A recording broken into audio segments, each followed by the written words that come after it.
The Galactic Council had exactly one rule about the Krathval: never, under any circumstances, touch them. Nancy stood in the observation deck of the Meridian Station, watching the containment fields shimmer around the massive crystalline enclosure below. Inside, 3 Krathval prowled apex predators from the death world of Vex Prime, each the size of an Earth tiger but infinitely more lethal.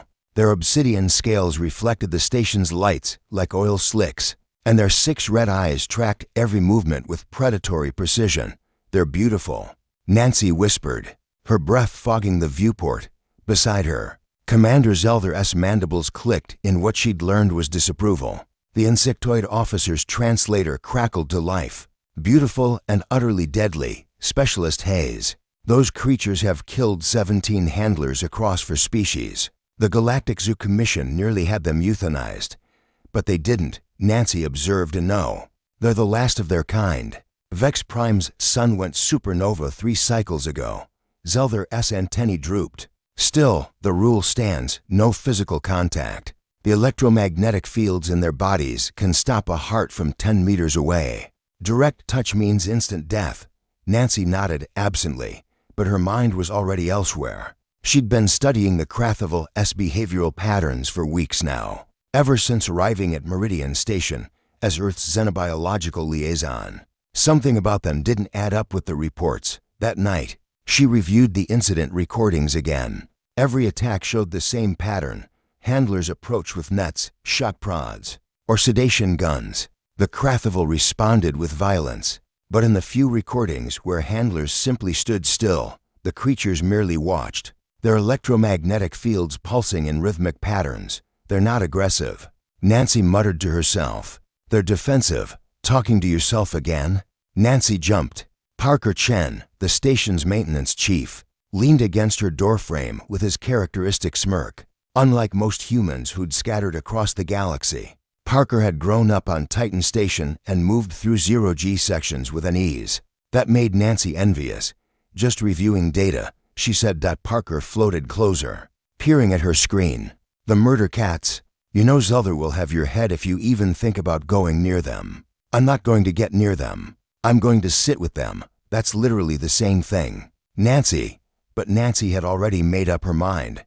The next morning, she stood outside the Krathval containment unit wearing nothing but her standard uniform. No protective gear, no weapons, no electromagnetic dampeners. "This is monumentally stupid," Parker said through her earpiece. He'd insisted on monitoring from the control room. "Even for you, your confidence is inspiring," Nancy replied, keying in her override codes. The containment field shimmered and died. She stepped inside. 3 pairs of red eyes locked onto her immediately. The largest Krathval, whom Nancy had privately named Duchess, rose from her resting position.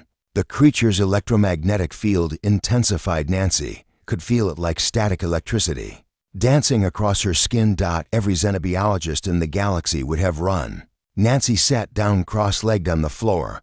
What are you doing?" Parker's voice cracked in her ear. "Waiting," Nancy said calmly. Duchess approached, each step deliberate.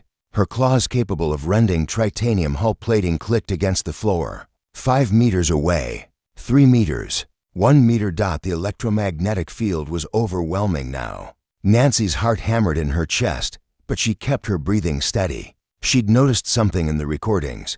The Krathval's fields pulsed faster when they were agitated, slower when calm. She focused on her heartbeat, trying to slow it.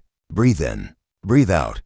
Duchess's field began to synchronize. The creature sat down in front of Nancy, tilting her massive head. Then, slowly, deliberately, Duchess extended her front leg and placed her paw in Nancy's lap. Parker's scream of horror echoed through the earpiece. Nothing happened. Nancy's heart didn't stop.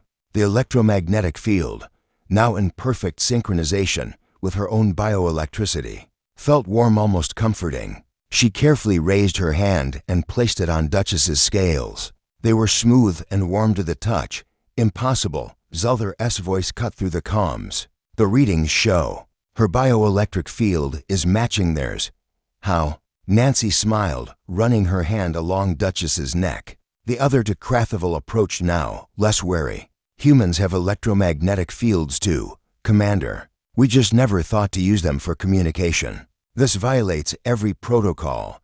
Your protocols assumed dominance. Nancy interrupted gently. You tried to control them with tools and weapons. They responded to threats the only way they knew how. She looked up at the observation deck where she knew the crew was watching. They're not monsters. They're just scared and alone. 3 months later, Nancy sat in the grass dome of Meridian Station's botanical gardens, a datapad in her lap and Duchess's massive head resting on her knee. The Crathival had become gentle giants once their trust was earned, still dangerous to those who approached with aggression, but docile with those who respected them. Parker approached with 2 cups of coffee, carefully stepping over where the other Crathival lounged in a sunbeam. The council approved the breeding program, he said, handing her a cup. They want to establish a preserve on New Terra. Nancy scratched behind Duchess's ear ridges, earning a rumbling purr that resonated through her bones. Good, they deserve a home. You know they're calling you the Crathival Whisperer on the news feeds, right? Very dramatic. Better than the human who ignored safety protocols. Nancy laughed. That's what Zelther calls you. I know. Parker sat down beside her, and Duchess shifted to rest her head across both their laps. So what's the secret? How'd you know it would work? Nancy considered the question, watching as sunlight played across Duchess's scales. I guess I just remembered something we humans used to know, back on Earth. Before we went to the stars, she smiled. Sometimes the scariest creatures aren't looking for a fight. Sometimes they're just looking for a friend. Duchess's electromagnetic field pulsed gently, warm and steady as a heartbeat. Across the galaxy, councils and committees would debate the implications of Nancy's discovery. Scientists would study the synchronization phenomenon. Protocols would be rewritten. But in that moment, in a garden dome billions of miles from Earth, a human sat with the universe's deadliest predators and proved that sometimes the greatest human strength wasn't in weapons or technology. It was in the simple courage to sit down, be still, and listen. The end.